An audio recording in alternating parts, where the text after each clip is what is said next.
Good morning, everybody. Welcome to It's Just a Game of Two Halves. Robbie is still away sunning himself in sunny Spain before he goes back to 15 degrees back in Poland next week. Charlie, you're away to Budapest, aren't you, this weekend? Next I weekend, am. sorry. I am. The England game's on at 1, hopefully, and by the time that finishes, I'll have to be driving to the airport. I've got a flight at 6, so Oof. Yeah, well, you're not going to the pub to watch the England game, are you? no. No, I've got to be honest. All I've heard on my mum obviously sits in watching daytime TV, and when I come in, there's people telling people what to do: have a sandwich at 6, go to bed, get up at 12. And I think to myself, you can understand why a lot of countries say that England goes over the top all the time. You know, people telling you how to live your life. It's just a game of two halves. Speaking of which, Charlie, before we hit the World Cup roundup, there's been some movement in the transfer market already, which is quite surprising. It don't normally happen early, does it? But I think Elliot Anderson has gone to Man City, 116 million. Now we know what he does in the World Cup. He wins the ball back. He very rarely gives fouls. But for me, he doesn't change the game enough. Now, listen, you don't need to be that sort of player. I mean, N'Golo Kante, Claude Makelele were great players that broke the play up, didn't give fouls away, and didn't really have the flair to get things going again. Do you think that's a fair price, or it's been the main worries I've got with it all, Charles, is I think I don't want it to make it become a precedent of the prices people are being expected to pay at the moment. Um, yeah. I don't think it's a fair price. No, I don't think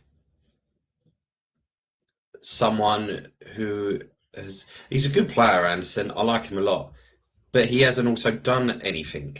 He's not done anything to warrant that transfer fee.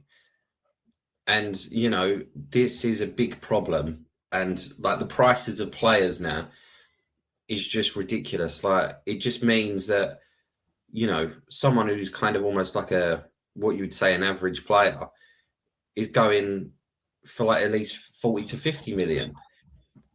And it's like if you say, right, someone like a Haaland or a Vinicius Junior should be going for well over 100 million, not someone who hasn't, all right, he's done well in the Premier League and stuff like that, but he's not warranted that transfer fee. No, I agree. Which brings us to Tottenham. Obviously, we know they've finished just above the the line of going down, should we say, which West Ham went down this year. The last two seasons in 17. I mean, they've gone out and spent big on Tonali, which, I mean, his stats, I think I've got his stats here somewhere. Last season, 35 games, no goals and 2 assists. 5 goals and 4 assists in 2.5 seasons. And I mean, when you look at what his wage packet will be, 275,000 in wages over a 6-year deal, the cost will end up 177 million with his cost. His price is going bonkers. I mean, they've also took Mateus Fernandes from West Ham, who did, by the way, want to join Man United, but he did say to West Ham, Man United said they're not paying no more than 80. That to help West Ham out, he'll go if someone pays more, he'll go. So he ended up going to Tottenham for 85 million. This is a guy that's the last 2 clubs he's played for have gone down. The sitting central midfield player, he's going to drive play. What do you think's going on at Tottenham? Surely they can't be spending more money. I think what's going on at Tottenham is they've finished 17th twice in the last 2 seasons, and that Europa League paped over a lot of the cracks. Went into the next season, done even worse in the league. You could argue very lucky. I mean, went to the final day of the season potentially to see if they was going down or not. And I think Tottenham have realised now. I think one of the things, especially under Levy, that Tottenham didn't do, they never really broke their wage structure. They never paid ridiculous wages. And I think, especially with that Tonali deal and even Matheus Fernandes, what they've done is they've not just gone in with the price tags, with the fee. They've gone in and decided, and go, well, we will pay the big wages now. We will do what United and Arsenal and City and everyone else are doing, and we'll pay these players like maybe more than they should. But I think you've kind of got to hand it to Tottenham because they can't afford another year like that. They can't afford a third season, like almost fighting relegation. So I actually think it's strange that they've gone in so strong with the midfield because I think their attack is bang average. I also Um, think, I mean, they don't know they're going to keep Van der Ven, do they? no, no. I mean, they bought Van Heck, didn't they, from Brighton, um, which is fine. Um, but I don't know. Like for me, their attack is doesn't not have nowhere near enough goals in it. And like I like Basuma, I like Bentancur. I know he's got his injury problems, and but they seem to think that their midfield was the biggest issue, and I actually think it was their attack. But two very good players, two Premier League proven players, and we can only see what they do. Will they transform Tottenham's fortunes? I think they're going to need more than them two. Yeah, I absolutely agree. Well, I'm amazed, if I'm honest with you, that they played. You are right about Levy, and I think that which was good with Levy because he gave them a sound football base, and when he built that ground, it was all on low cost loans. He got low cost loans from around the place, so they weren't paying over the top. You know, when it's over 2 billion, I think he did it for to pay it back. Charlie, give us a World Cup roundup of who's gone into the last 16. Oh, well, obviously, we'll start with last night first and foremost. Morocco and France actually qualified for in their round of 16 games. Morocco ended up beating Canada 3-0, and France beat Paraguay 1-0 in a game where Paraguay decided they were just going to kick France up in the air. Had not one of their players got booked. I do feel like in this World Cup it's a bit weird. I feel like the refs have almost been told like don't really hand out yellow cards as much as possible. But then in the Morocco Canada game there were 6 yellow cards in the first half. Charlie, could I just stop you there a minute? I watched a game last week. I'm trying to think who it was. And I didn't know this rule, by the way, was in. But if someone went like that, you know, and they were speaking to another player and he got a red card. And Yeah. Mbappe did that last night and didn't get a red card. Oh, I didn't actually. They didn't bring that up, so they did. And I I didn't think their even. Yeah. penalty was really, really weak, what they got against. I thought it was a weak penalty, if it was a penalty. Well, But Paraguay. Charlie, no, yeah, I think France's penalty was weak against But he did Paraguay. kick it. Like he did. The thing, these days, a lot of penalties are weak anyway. But he did go past him, and he did kick his egg, and that's all you need now. Charlie, can we talk about probably the team of the tournament? It's they've gone to everyone's art. That the guy, Vosinia, isn't it? The goalkeeper for Cape Verde, whatever you want to call him. He come to the tournament unknown. He's got over 14, 15 million followers now on Instagram. His mum's become as famous as him. And didn't they give Argentina a good go? They did. I mean, it's got to be team of the tournament already, isn't they? Surely.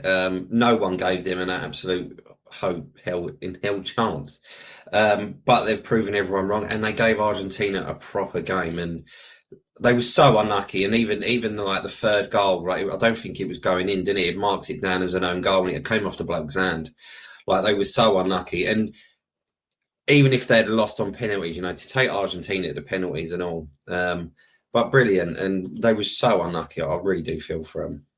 Yeah, I agree. Do you think teams like I always say, I'm trying to think of something positive to say about the England team. We've got where we are, but is it possible with France you can peak too early when you're playing tournament football?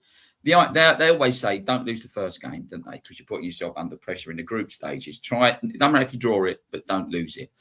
And then try and build into the tournament, get yourself better as a club, as a team. Sorry, a bit like I think England are in a bit of disarray in certain areas on the pitch.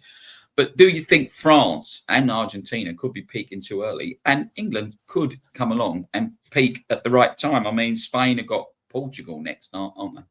Yeah, possibly. I mean, funny enough, I think it was the 2010 World Cup.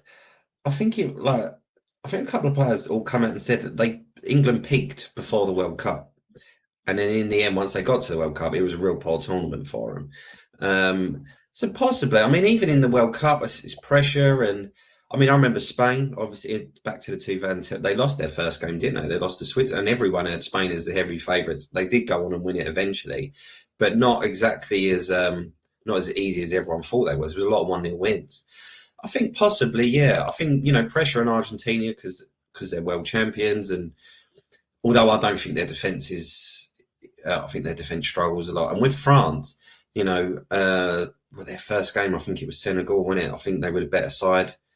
Um, And then, I mean, they played Norway's C team, didn't they, in the end? So, and Paraguay last night, I mean, Cape Verde put them to shame. Cape Verde went out and tried to win a game by playing football, and Paraguay just was like, let's just see how high we can kick Mbappe up in the air. Yeah, I mean, we talked about Norway. Norway play Brazil, don't they? And I think Brazil are good going forward. Whether they score enough goals, which will compensate their defence, I don't know. But both you and I have picked Norway as the dark horse to come in. Their row has gone viral, isn't it? With Odegaard and his drum, and you had their members of parliament doing it, and quite funny. A few years ago, it was the thunderclap, weren't it, with the Icelandic fans? But we said it before the season starts. It really is all about the fans. The World Cup for me, I've not been as engrossed in it because I do think it's Trump has turned it into the only thing he cares about, which is money, which I think has ruined a lot of it for me. But I bumped into some Scottish guys last night, and I sort of said to them, "That was a credit. Your fans was a credit out there. A credit to your country, and just showed you how fans can go places and have a good time." To be quite honest, have the England fans been on? Which brings us on to the England game, Charlie. Before we speak about the Mexico game and all the goings on and what's going on this week, should it be changed? Should it not be changed? And everything else. I mean, I think logistically it can be a nightmare to change something as late as it is now, because obviously people have set flights to go at certain time. People have booked hotels for certain time, and I think for the fans, I think they've done the right thing, really. Will come to be seen. I certainly won't be watching it, by the way, because I think the game starts at 2:00 in the morning. But let's go back to the last game. And we should have really been 2-0 down by half time when Whistler hit the post, shouldn't we, against the Congo? Yeah. I think it was before the tournament, when the squad was announced, we said that defence is a real worry. And the first half, especially against Croatia, they was a worry. Was way too open. They did not look comfortable on the ball. They were struggling, and I mean, it was that Congo game all over again. The defence just looked all at sea. I don't think he knows his best team. I don't, and I think he took Reece James, knowing that if he got a full tournament out of Reece James, he'd have been lucky anyway. Pickford looks a bit unsure, and there's a mistake in him. Even Gay looks off. That defence just worries me a lot, and Congo were real unlucky. And I think luckily we've got Harry Kane who bailed us out, because once again the wingers don't too much. Problem for me with the wingers is at the moment we've got 4 wingers who look good when they come off the bench, and not when they start. Yeah, I do think the player, teams get tired. Obviously, we know that as they go on. But for me, Spence is not right back. And I've got you. You need that line if you're going to do the defense. If you're going to play a high line, if you're going to drop, whatever you're going to do, if you're going to play someone just sitting in front, someone sitting at the back, you've got to do it all as a team. We was constantly, you could see players looking over. Konsa looks like he's got no confidence at the moment. I said to you last week before we did this that Declan Rice started his career off at Chelsea as a centre half. Really, he come to West Ham when Chelsea got rid of him at 14, and he was a centre half. And then when Manuel Pellegrini come in, he says, "Look, I want to try and get you playing as CDM, or as a midfielder." And obviously, it worked out for me. And I know he likes to do different things now, and he likes to score goals. But I cannot tell you the amount of times Declan Rice was the last man for West Ham, and he was always covering the backs, always covering it. His central midfield partner at West Ham was Thomas Souček, who was a bit slower than him, and it was brilliant. And it allowed Souček to go and scored a load of goals. And then all of a sudden, he said to Moyes, "I want to score goals," which changed it, and Souček sat deeper. Like, he didn't have the pace to be the last man like that. Now, I actually thought we looked stronger for the last period of the game when Declan Rice played at right back. Why didn't they bring on John Stones and put him as a centre back and move Konsa to right back? Yeah, I don't know. I mean, the problem is, I think with Declan Rice, I can't see them ever starting him at right back. I can see them maybe shifting it in the game. but not start. I mean, the He thing don't is, want for to play me, there, Charlie. Never he asked him. He don't want said to play there. But at the moment, Rice and Anderson, I don't think are doing enough in the midfield anyway. And I actually think they're kind of almost getting overrun at times, especially if you know if we come up against even a Brazil or something. Like Brazil play a 3-man midfield, they're going to have an extra body in there. But Rice and Anderson are almost looking identical. They're almost like neat and tidy players. And the problem is, even when they're pushing the ball out wide, they're not even pushing it over the top for the wingers to run onto. They're playing it to their feet, who then have got to stand there and go, take their player on. Rashford can take a player on, but his final product is erratic at best. Madueke takes a player on, cuts back, and then passes it back to the right back. Golden and Saka just are not doing enough either. They're doing similar things. And the thing is with Rice and Anderson, there's not enough creativity for them. No, I do. You hit the nail on the head. I sat there the other night and I watched it, and I thought they're too similar. But I tell you what, they all are as well. Both of them. They're very neat and tidy players, and what I mean by that is, even when you go back to your Sunday footballer, you've got to have that nasty player. You've got to have that narky player that will go in, get stuck in, take them out. But Rice and Anderson ain't them type of players. They very rarely give free kicks away. They very well, they get the ball, they nick it, they lay it off, and they play it off. I think with the other night when I watched with Madueke and Rashford, I can't keep really saying you can't keep cutting in, because it happened to Jared Bowen. Eventually, people sussed him. It happened when Kudus was at West Ham. The defenders know what you're going to do. If you're not going to go by them and you're going to want to cut in, you cut in. And then if they're going to cut in, let's say, hypothetically, we're going down our right, then your left back and your left centre half, he's going to come over and cover. If eventually you do beat him, he's going to come because he knows you're going to cut in. And Madueke, 4 or 5 times he cut in and just aimlessly tried to kick the ball. I don't know what's wrong with young Saka. Is he burnt out? Has he played too many games this season? I don't know. I look to Gordon, and I actually think if he doesn't keep using Gordon I know Tuchel, he wants people to defend a lot, like most teams do, I think Gordon could be the one that could unlock these defences. I don't think he's had a fair crack at the whip. I think, and when he come on, he was better. They've got to look up. We need to look up. I've said it about going forward. If you look at to win a game, you've got to score goals. Like penalties is a lottery. We know penalties is a lottery.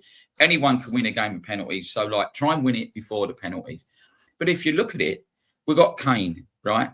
He's going to get man marked. Like if teams don't go on him, man mark him. Don't do nothing else. Nobby Styles, 66.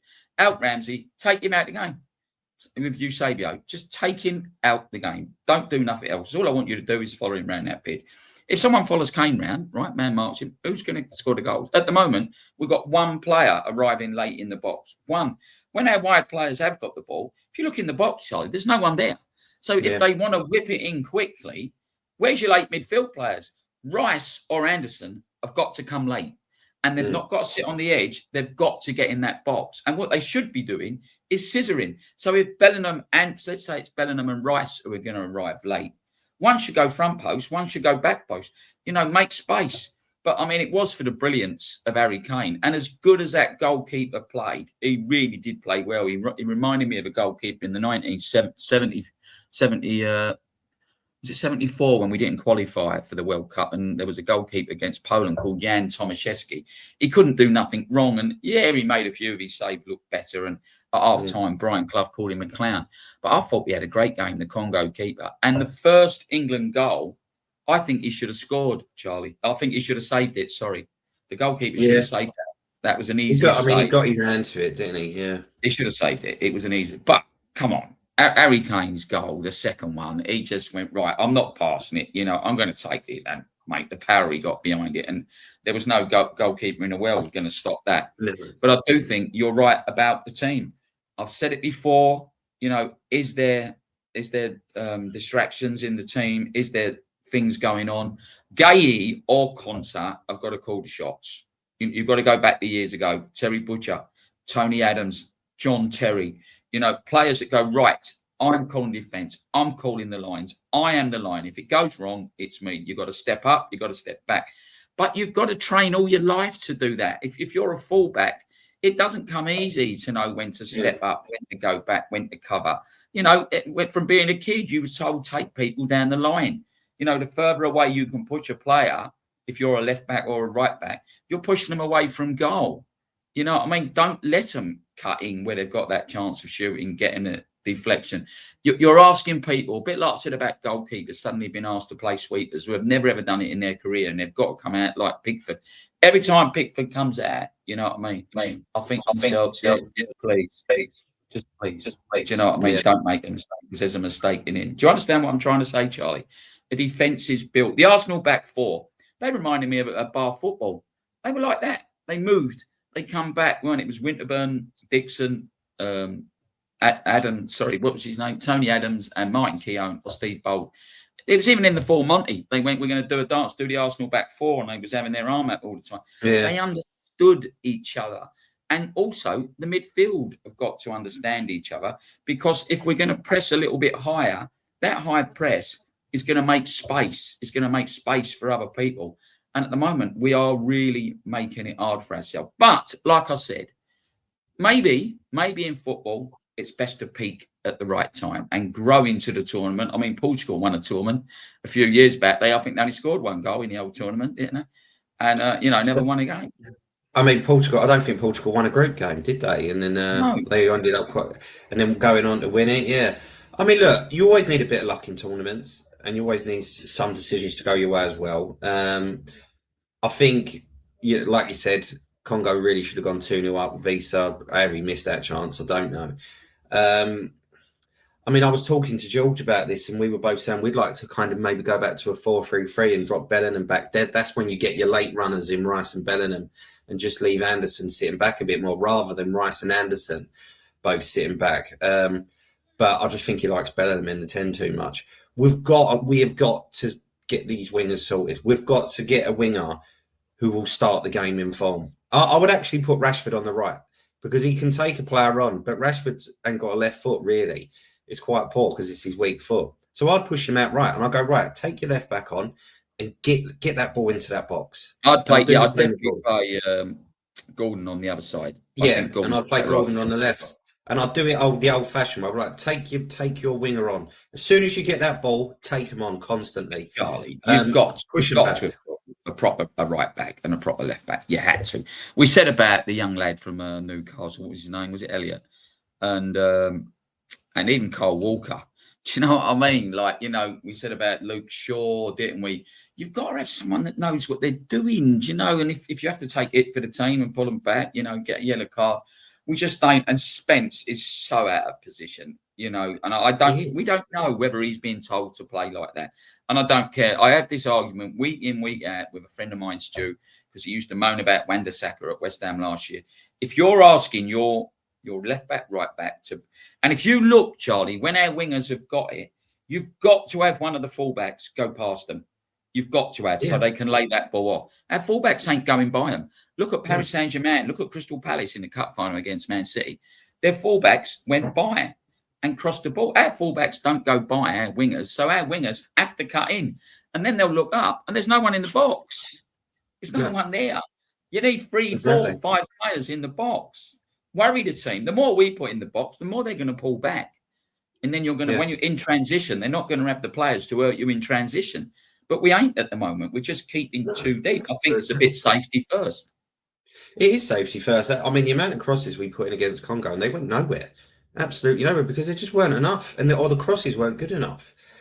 And it's a worry going back into it, because it feels like almost we're becoming a bit reliant on crosses and set pieces at the moment, because we just don't seem to be breaking through teams. I agree. So, look, that was last game. But at the end of the day, we won. And sometimes, no matter how you win a game. If you win a game lucky, you win it. It doesn't matter. You've won and you've got through. Which takes us to this one, which has drove me mad, this game, Charlie. Every single time I've put the telly on. You can understand why other fans don't like England. Because the main bit of the news now, well, Mexico, should we change the game? Oh, I was telling you what to do on one of these morning programs my mum watches. Right, have a sandwich about 6, 7 o'clock, go to bed at 6, get up at 8. Let's give the kids a day off. For crying out loud, life goes on. it's just a game of two halves. We're not talking about the final. We're talking about the last 16 here, right? People are not, should we have the pubs open till 5 a.m? The police have sorted out their rotas months and months ago. They can't suddenly change all the hours. We know if one gets a drink, if England lose, people's places are going to get smashed up. It's no good saying give time off here and time off there. Think of it logically. And as for the game, wanting to be changed, you can understand them wanting to change it. But the Mexicans as well, logistically for them, they're happy with that time. All the England fans flying in will have hotels at that time booked. They'll have their flights booked for that time. People will go in and they'll come out. I was saying to a cousin of mine, he got 4 tickets months and months ago in the hope that we got to this stage, and he's knocked them out, 4 of them for 24 grand this week. Yeah. And I say the average price. But, Charlie, come on. If there's games of football in your life, you'd like to go to one of these grounds. The Azteca, the Mexican fans, they are great fans. And do they make some noise? They're there 4 or 5 hours before, aren't they? Yeah, I mean, look, the Azteca is one of the most iconic stadiums in football. And the thing is, right, if we were playing Mexico in the last 16, in any other World Cup, no one would be worrying about Mexico. They just weren't. It's because it's Mexico in the Azteca. And that is what everyone is kind of worried about. And I understand that I'm worried about it because they're a host nation. They're pretty much playing a home game in front of their own fans. They've played well, Mexico, as well. But yeah, the whole thing, like the thing is, it came breaking news that FIFA are considering it. That was all it was said. They are considering changing the time because of this storm thing. And people made it seem like it was gospel and it was going to happen. Oh, well, that's a good thing for the pubs then. FIFA made it because it was for fan safety. It weren't because of no other reason. And this kickoff time suits England better. Like you say, it should be cooler and whatever else. But look, but they need to rise to this challenge, this England team. I mean, funny enough, I was listening to Brad Friedel on like the Netflix football thing, and he was like, Mexico are average. He went, they're an average side. He went, if you can get through that first 20 minutes, he went, because of the altitude, he went, what they do is, they come at you. He went, but if you can survive that first 20 minutes, he went, I can't see nothing but an England win. But it should be a cracking game. I am worried about it, definitely. Yeah, I mean, it is an altitude. I mean, Mexico ain't lost in about the last 25 games at the Azteca, and they are really hard to beat there. I mean, you said to me off air that they've not played exactly hard competition, but you can only play who's in front of you. And as we've seen in this World Cup, there really isn't any easy teams anymore. I mean, most of these African teams in this World Cup have really showed they're not far off of improving, and they really ain't far off, and they've played real good football. And with Mexico, I mean, there's rumours going around that if this rainstorm and thunderstorm does come, it could be the longest game in history, because if the pitch gets waterlogged, they will have to clear the water up before the pitch gets played, before the game gets played again. Would it get cancelled, the game? I think if it stops, I don't know. I don't think it'll get cancelled. I think they'll do what they did in the Club World Cup, wouldn't they? They'll just delay the games by like 1-2 hours or so, and then just carry on the game again.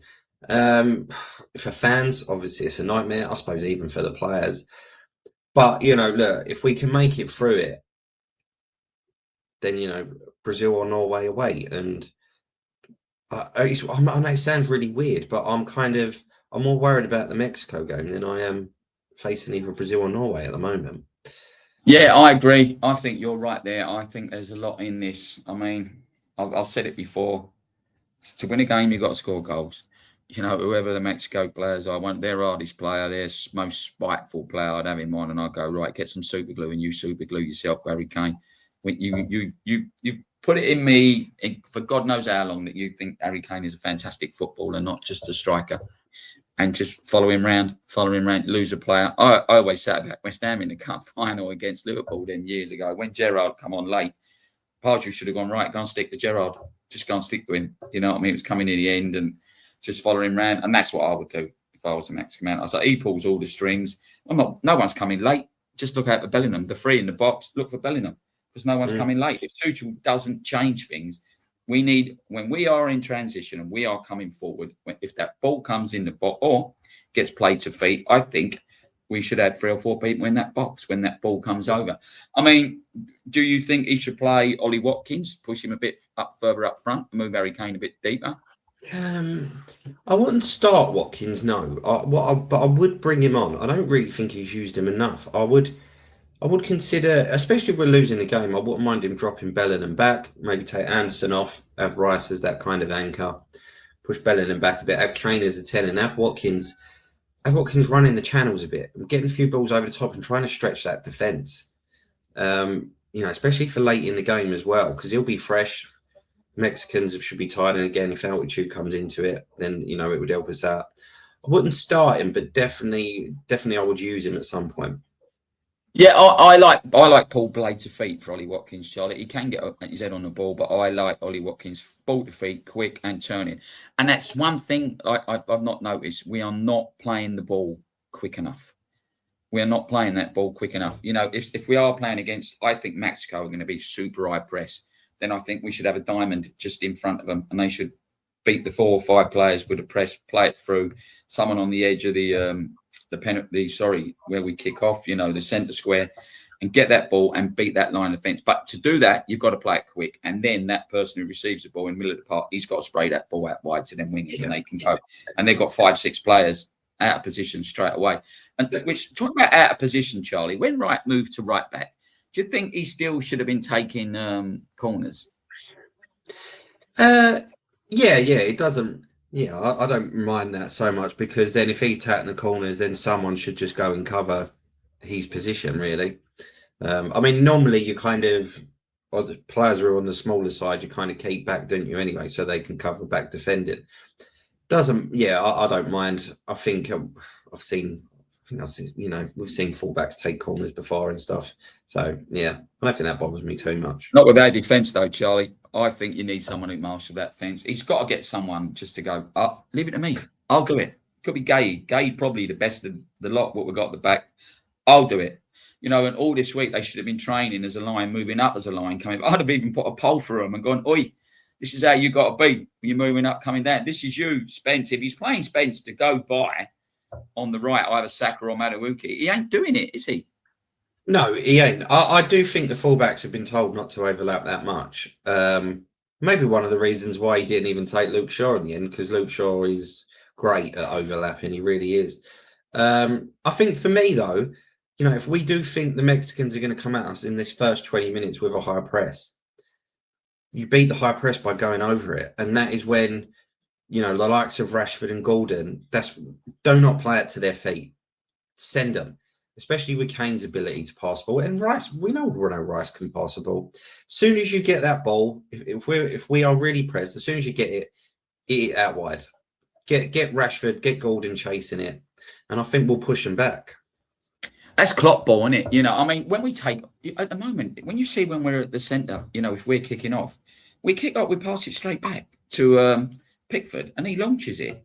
Yeah. To win the second phase ball, someone's got to read it. So let's say we're talking about Mexico. So if the Mexican heads it, he wins the second phase ball, and then you've got to, but don't do that. Give it out wide and let's play the ball round.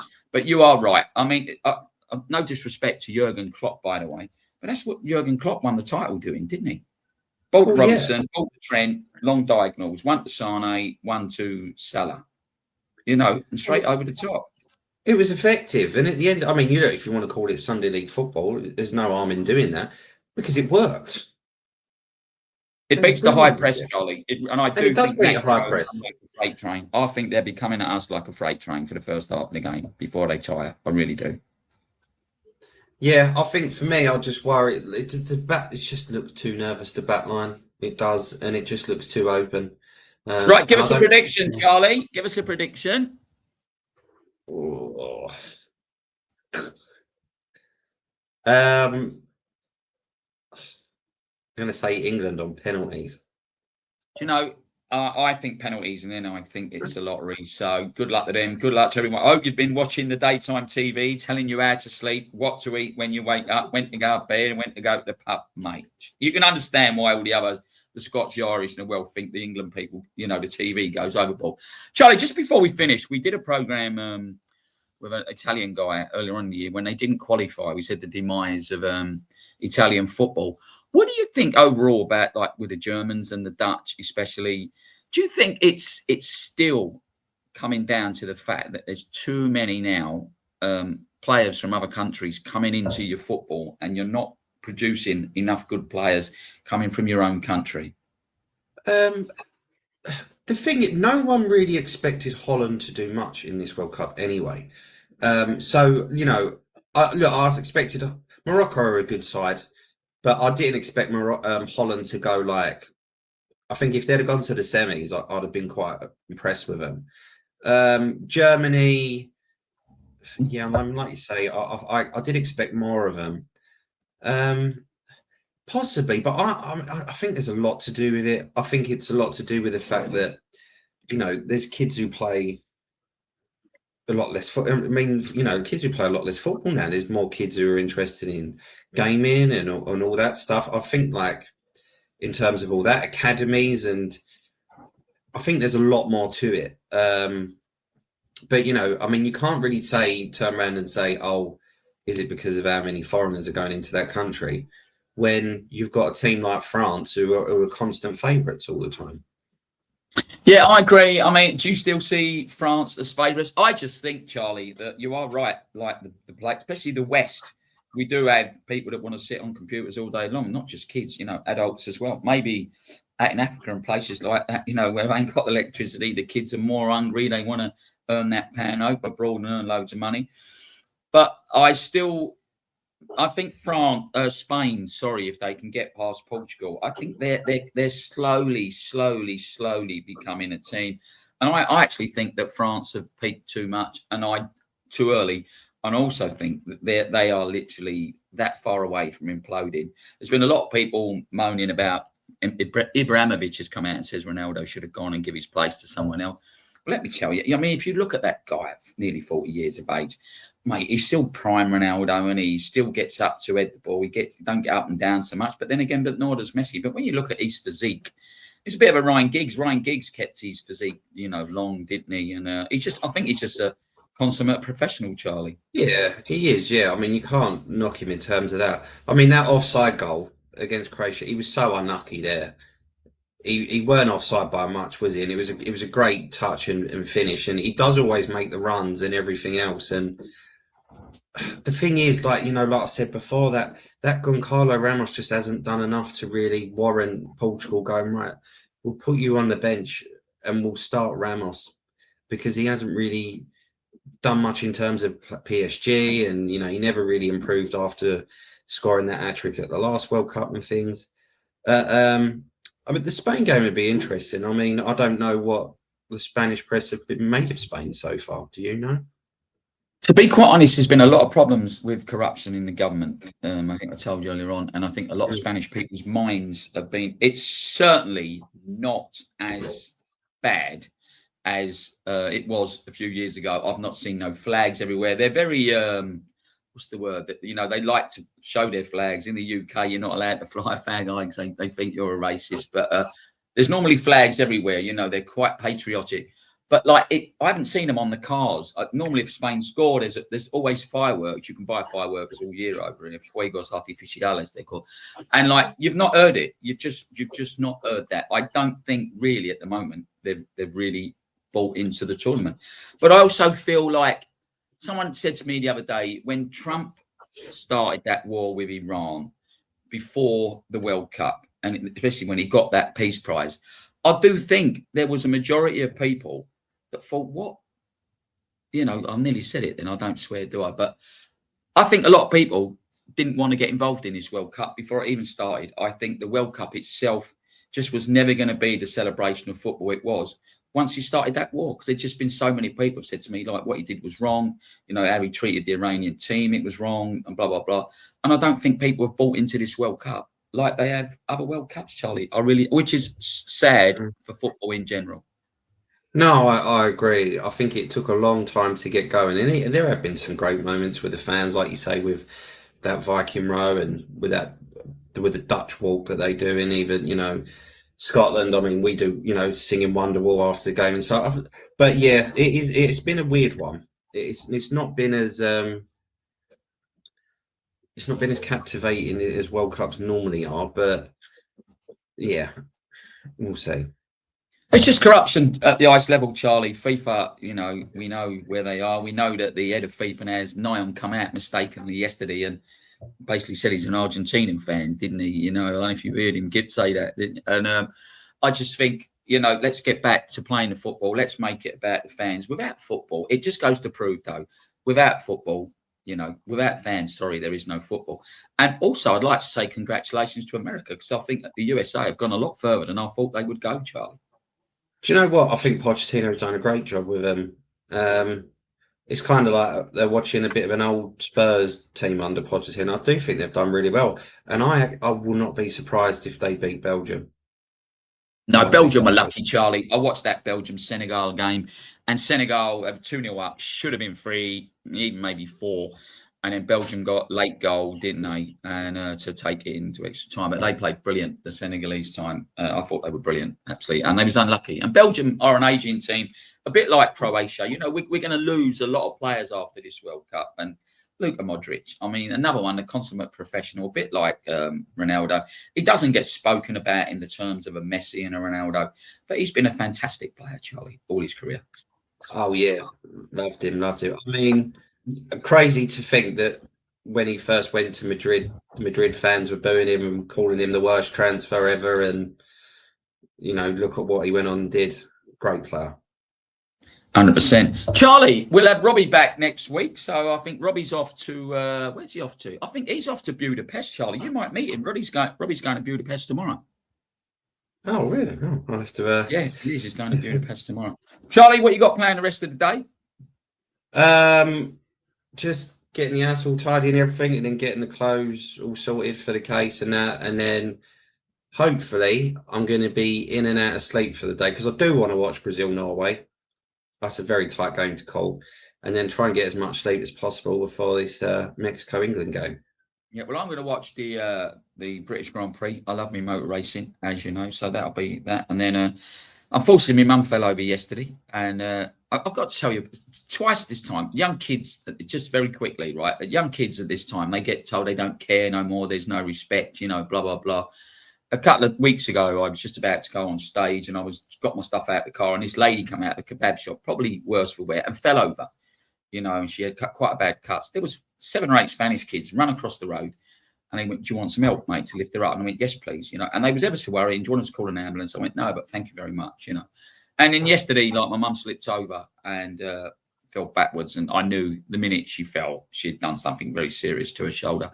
And there was a guy coming up the road, and they played in a football tournament in Benidorm, and there was from Venezuela, and could not have been more helpful. One of the kids took his football top off and tried to tie, you know, make a sling out of his arm.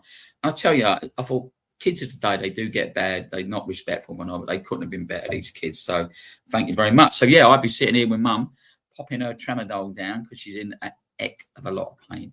Charlie, have a great time in Budapest. Thanks, everybody. Please subscribe, please like, and please come on the show. And let's see tomorrow. Take care, guys. Have a great week. Good. Bye.